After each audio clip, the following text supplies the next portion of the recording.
गांव में झनक के साथ हुआ एक बहुत बड़ा हादसा। उसकी हुई इज्जत लूटने की कोशिश। जी हाँ दोस्तों, हम बात कर रहे हैं स्टार प्लस के शो झनक की। तो दोस्तों, आगे बढ़ने से पहले अगर आप इस चैनल पर नए हैं तो इसे सब्सक्राइब कर दीजिए, साथ ही बेल आइकन दबाना ना भूलें। वीडियो अच्छा लगे तो इसे लाइक ज़रूर कीजिएगा। चलिए आगे बढ़ते हैं दोस्तों। गाँव में झनक में एक बहुत बड़ी मुसीबत आ जाती है। जी हाँ दोस्तों, सीरियल झनक में अब गाँव की सादगी भरी जिंदगी भी झनक के लिए मुश्किलों से भरी होने वाली है। जब झनक पराशर के साफ कह देती है कि वह अपनी बेटी की परवरिश अकेले ही करेगी, तब से ही मुसीबतें उसका पीछा नहीं छोड़ती। एक दिन एक शरारती इंसान झनक से ज़बरदस्त बदतमीजी करने की कोशिश करता है, लेकिन ठीक समय पर पराशर वहां पहुंच जाता है और झनक को उस परेशानी से बचा लेता है।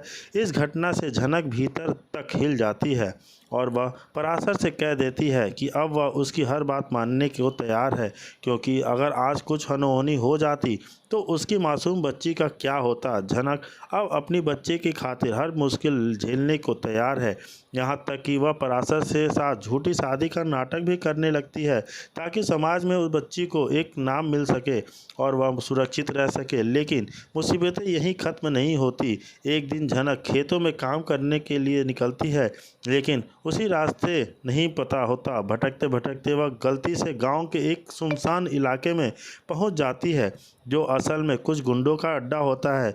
वहां झनक को देखकर गुंडे उस पर बुरी नज़र डालते हैं और उसे पकड़ लेते हैं। जब काफ़ी देर बीत जाने के बाद भी झनक वापस नहीं लौटती तो पराशर को चिंता होने लगती है। वह तुरंत झनक की तलाशता है। पराशर जानता है कि अगर वह उस इलाके में गया तो उसकी अपनी जान खतरे में पड़ सकती है, लेकिन झनक को बचाने के लिए वह यह खतरा उठाने को तैयार है। काफ़ी खोजबीन के बाद पराशर आखिरकार उस जगह पहुंच जाता है जहां झनक गुंडे से चंगुल में फंसी होती है। पराशर अपनी जान की परवाह किए बिना झनक को वहां से छुड़ाकर वापस गांव लेकर आता है। रास्ते में वह झनक से कहता है, अब तुम अकेले नहीं कहीं नहीं जाओगी, मैं तुम्हारे और तुम्हारी बेटी के साथ हमेशा खड़ा हूँ। अब सवाल यह उठता है, क्या झनक पराशर की इस बहादुरी और समर्पण को देखकर उसे अपना जीवन साथी स्वीकार करेगी, या फिर उसकी ज़िंदगी में अनिरुद्ध की अधूरी कहानी फिर से दस्तक देगी। हाँ जी हाँ दोस्तों, झनक काम कर रही है और वह अपने सेठ का इंतज़ार करती है, लेकिन एक आदमी झनक को देखकर झनक को पकड़ लेता है और वह उसके साथ बदतमीजी करने की कोशिश करता है, जिससे झनक बहुत बुरी तरह से डर जाती है। लेकिन सही समय पर पराशर आकर उस आदमी को मारकर भगा देता है और वह झनक को बचा लेता है। लेकिन झनक बहुत ज़्यादा डर गई है और वह रोने लगती है, जिससे पराशर झनक से कहता है कि उसे इस दुनिया में एक बच्चे को अकेले पालना है, तो वह इस तरह नहीं रो सकती है, ना ही किसी से डर सकती है। और वह झनक को फैसला देने की कोशिश करता है कि अब शो के आने वाले एपिसोड में यह देखना बहुत ज़्यादा दिलचस्प होगा कि पराशर आखिर झनक की आगे और किस तरह मदद कर पाता है, और क्या होगा जब अनिरुद्ध आएगा। यह देखना बहुत ही ज़्यादा दिलचस्प होगा कि झनक हाँ दोस्तों, अनिरुद्ध को यह समझ नहीं आता है कि वह लड़की जो कभी अपने सपनों को लेकर जुनूनी थी, वह आज खेतों में कैसे काम कर रही है। वह सोच में पड़ जाता है, क्या वह वही झनक है जिसकी आंखों में कभी सितारे होते थे। अनिरुद्ध के मन में भावनाओं का तूफान उठता है। इतने सालों में से जो झनक की तलाश में भटकता रहा है, और आज वह जब मिली है तो उसे लगता है कि वह उसे अब यहाँ नहीं रहने देगा। लेकिन अब झनक अनिरुद्ध को देखती है तो वह स्पष्ट रूप से बता देती है कि वह अब कोलकाता नहीं लौटना चाहती। झनक जानती है कि कोलकाता में उसके लिए सिर्फ ताने और आरोप हैं, और अर्शी की चालों से उसे पूरा विश्वास है कि अर्शी ने अनिरुद्ध को अब तक तलाक नहीं दिया होगा। झनक अपने वर्तमान जीवन से संतुष्ट है। गांव में उसे सुकून मिला है, और सबसे बड़ी बात उसकी प्यारी सी बेटी जो उसकी दुनिया बन चुकी है। लेकिन अब अनिरुद्ध उस बच्ची को देखता है तो उसके पैरों तले ज़मीन खिसक जाती है। उसे लगता है कि झनक ने किसी और से शादी कर ली है। अब गाँव वाले बताते हैं कि यह बच्ची पराशर और झनक की है, तो अनिरुद्ध टूट जाता है। इसके भीतर भ्रम और दुख एक साथ उमड़ पड़ते हैं। उसे लगता है कि झनक अब उसकी नहीं रही।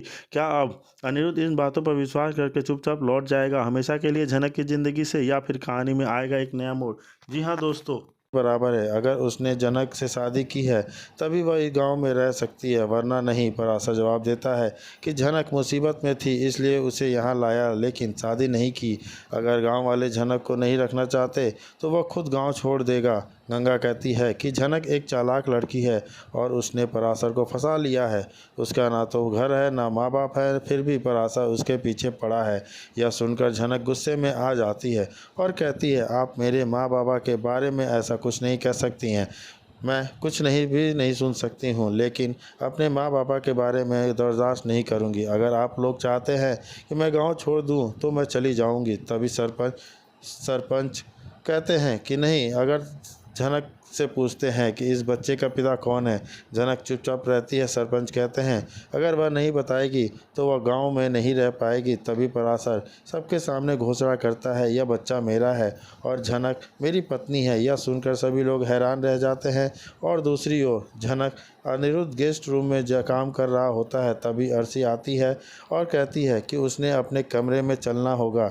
अनिरुद्ध साफ इनकार करता है और कहता है कि मैं उस कमरे में नहीं रहूँगा जहाँ तुम रह रही हो। अर्शी ज़बरदस्ती उसका हाथ पकड़ती है, लेकिन अनिरुद्ध उससे झटका देता है और कहता है कि वह उसके साथ नहीं रहना चाहता। तभी परिवार वाले आते हैं और बहस शुरू सुनकर चौंक जाते हैं। अर्शी कहती है, देखिए मम्मी, अनिरुद्ध मेरी बात नहीं सुन रहा। दोनों के बीच बहस इतनी बढ़ जाती है कि अर्शी कहती है, मैंने झनक को घर से जाने के लिए मजबूर नहीं किया, वह खुद गई है। और झनक, मुझे यकीन है वह फिर लौट कर आएगी। अनिरुद्ध कहता है, काश ऐसा हो, क्योंकि मैं अब तुम्हारे साथ नहीं रह सकता। सुना है कि सिर्फ तुम्हें छोड़कर किसी और के साथ जा रहा है। अर्शी गुस्से में कहती है, सिट की बात मत करो, और कोई बिपाशा नहीं हूँ जिससे तुम जैसा चाहो वैसे ट्रीट करो। अनिरुद्ध सीधा कहता है, तो यहाँ से चली जाओ, क्यों नहीं जाती? मेरा पीछा छोड़ दो। जैसा तुमने मेरे और झनक के साथ किया था वही अब तुम्हारे साथ हो रहा है। आगे क्या होगा? क्या गांव वाले पराशर और झनक को अपनाएंगे? क्या अर्शी का सच सबके सामने आ जाएगा? जेल के जुड़े रहिए। जी हाँ दोस्तों, वहीं दूसरी तरफ झनक ने पराशर से शादी के लिए तो कह दिया है कि हाँ ये मेरा पति है, और पराशर ने बोल दिया है कि झनक का बच्चा जो गोद में है वो मेरा बच्चा है। नहीं, अगर ऐसा नहीं होता है तो फिर देखते हैं कि क्या होता है। क्या गांव वाले उसे अपने साथ रखेंगे कि उसे छोड़ देंगे? जी हाँ दोस्तों, वहीं दूसरी तरफ अर्शी बहुत परेशान है कि आखिर वो करे तो करे क्या। अनिरुद्ध को अपना बनाना चाहती है, लेकिन अनिरुद्ध उसे अपने साथ रखना तक नहीं चाहता, उसके साथ रहना तक नहीं चाहता। क्या अर्शी उसे अपने पास रख पाएगी कि उसे छोड़ देगी? क्योंकि वो तो बहुत बड़ी मुश्किल में है, ना इधर की है ना उधर, ना उधर की है ना इधर। बैठ जाती है। झनक के बगल में ही एक आदमी होता है जो झनक को परेशान देखकर पूछता है, तुम्हें क्या हुआ है? तभी बस का आदमी टिकट मांगने के लिए झनक के पास टिकट नहीं होता। झनक बोलती है, मेरे पास टिकट नहीं है, आप मेरा अंगूठी ले लो। बस वाला बोलता है, मुझे टिकट चाहिए। तभी कुलभूषण के आदमी आते हैं और बोलते हैं, यह हमारी बीवी है, हम अपने इसके टिकट देते हैं, यह हमारे साथ चलेगी। झनक बोलती है, मैं इससे नहीं पहचानती हूँ। उस झनक के बदले में जो आदमी होता है उसका नाम पराशर होता है। पराशर बोलता है कुलभूषण के आदमी से, तुम्हारे पास कोई सबूत है कि यह तुम्हारी बीवी है? पराशर कुलभूषण के आदमी को बोलता है, यह हमारी रिश्तेदार है और यह हमारे साथ जाएगी। कुलभूषण के आदमी पराशर की वजह से झनक को छोड़ देता है। पराशर बोलता है, तुम घबराओ मत, मैं तुम्हारे साथ हूँ, मैं तुम्हें और तुम्हारे बच्चे को कुछ नहीं होने दूंगा।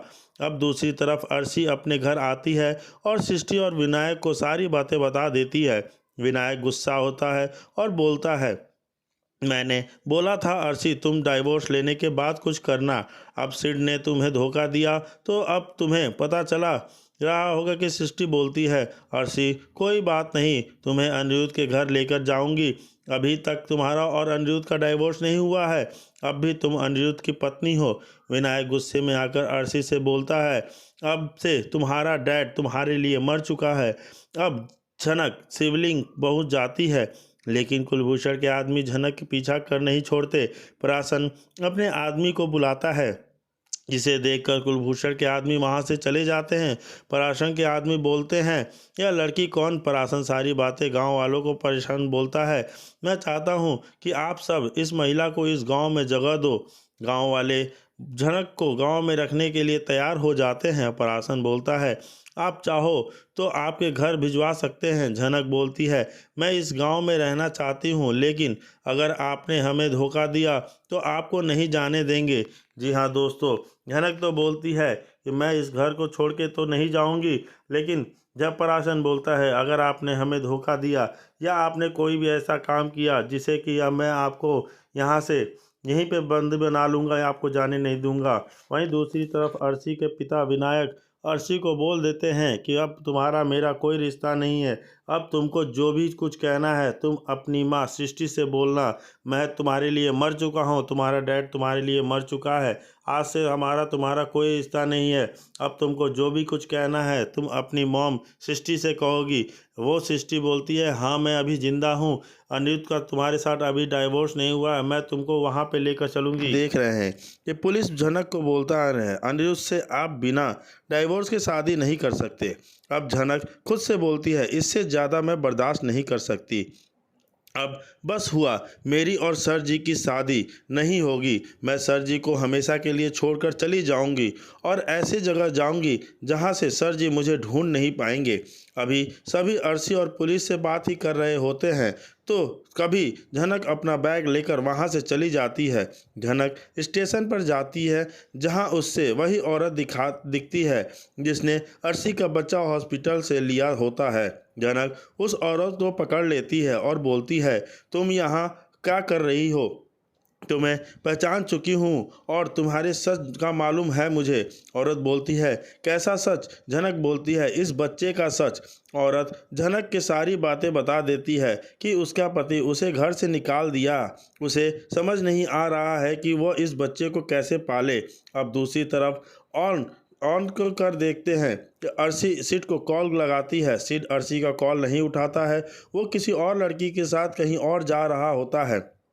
अर्शी सोचती है कि वह सीधे सिड के घर पर ही चले जाए। अर्शी सिड के घर पर पहुंचती है तो उसका घर बंद होता है। वो नौकर को बोलती है दरवाज़ा खोलने के लिए। नौकर दरवाज़ा तो खोल देता है लेकिन अर्शी को घर के अंदर आने नहीं देता है। अर्शी गुस्सा हो जाती है और बोलती है रामलाल मैं क्या कह रहे हो, मुझे घर के अंदर जाने दो। रामलाल बोलता है मालिक ने बोला है किसी को घर के अंदर नहीं जाने देने के लिए। अर्शी बोलती है मुझे सिड से मिलना है, मुझे जाने से। रामलाल बोलता है मालिक तो कुछ देर पहले ही जा चुके हैं सारा सामान लेकर, इसलिए आप यहाँ से जाइए। रामलाल बोलता है ठीक है, साहब ने आपके लिए कार्य पैक करवा दिया है, आप अपना सामान लेकर यहाँ से जा सकती हैं। जो भी सामान लाया है वही और कोई भी सामान नहीं लेना। अर्शी रोने लगती है और रामलाल से बोलती है तुम झूठ बोल रहे हो, सिड ऐसा कुछ नहीं कर सकता है। रामलाल बोलता है आप उन्हीं से पूछ लीजिए, ज़्यादा दूर नहीं गए होंगे, एयरपोर्ट पर ही होंगे।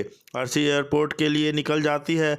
जी हाँ दोस्तों, वहीं दूसरी तरफ अजीब सी शांति महसूस हुई। यह जगह अनिरुद्ध के बड़े और शानदार लेकिन खाली घर से बिल्कुल अलग थी, जहाँ सादगी भी थी और अपनापन भी था और सबसे बढ़कर सिद्धार्थ का प्यार भरा स्वागत था। सिद्धार्थ ने उसे देखते ही अपनी बाहों में कसकर भर लिया, उसकी आंखों में खुशी साफ दिखाई दे रही थी। अर्शी तुम क्या सच में आ गई हो? सिद्धार्थ ने हैरानी से पूछा। हाँ सिद्धार्थ, अर्शी मैं उसकी बाहों में और कसते हुए कहा, मैं नर्क से निकलकर हमेशा के लिए आ गई हूँ और मैं अब तुम्हारे साथ ही ज़िंदगी बसाना चाहती हूँ। सिद्धार्थ ने उसके चेहरे अपने हाथों से लिया और उसके आंखों में गहराई से देखा, और मैं भी यही चाहता हूँ अर्शी, तुम जानती हो मैं तुम्हें कितना प्यार करता हूँ। अर्शी की आंखों से आंसू बहने लगे। यह खुशी के आंसू थे और अनिरुद्ध को यह बहुत जल्द तकलीफ दे रही थी। जब यह सब खत्म हो जाएगा तो हम शादी कर लेंगे। सिद्धार्थ का चेहरा अचानक थोड़ा उदास हो गया और अर्शी तभी नहीं चाहती कि अर्शी हैरानी से रह गई। क्यों नहीं सिद्धार्थ, क्या हो गया? देखो मेरे घर वाले को तुम्हारे बारे में सब कुछ पता है, उन्हें कुछ भी मालूम नहीं है, तुम्हारी शादी हो चुकी है। अगर हम अभी शादी करते हैं तो वह तुम्हें कभी भी अपनाएंगे नहीं। अर्शी का दिल डूबने लगा, उसकी उम्मीदें फिर से टूटने वाली थी। सिद्धार्थ ने उसका हाथ पकड़ा और उसे समझाया, मैं चाहता हूं कि पहले मैं अपने पिताजी का कारोबार अच्छे से जमा लूं और ऑफिस में काम करना शुरू कर दूं। जब मैं आर्थिक रूप में मजबूत हो जाऊंगा, आर्थिक रूप से मजबूत हो जाऊंगा, मेरे पास पैसे हो जाएंगे, तब मैं तुमसे शादी करने के लिए तैयार हो जाऊंगा।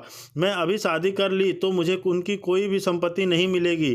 क्या तुम सच में यह चाहती हो? अर्शी का मन दुविधा में पड़ गया। वह सिद्धार्थ का नुकसान नहीं चाहती थी, लेकिन उसे यह भी डर था कि कब तक चलेगा।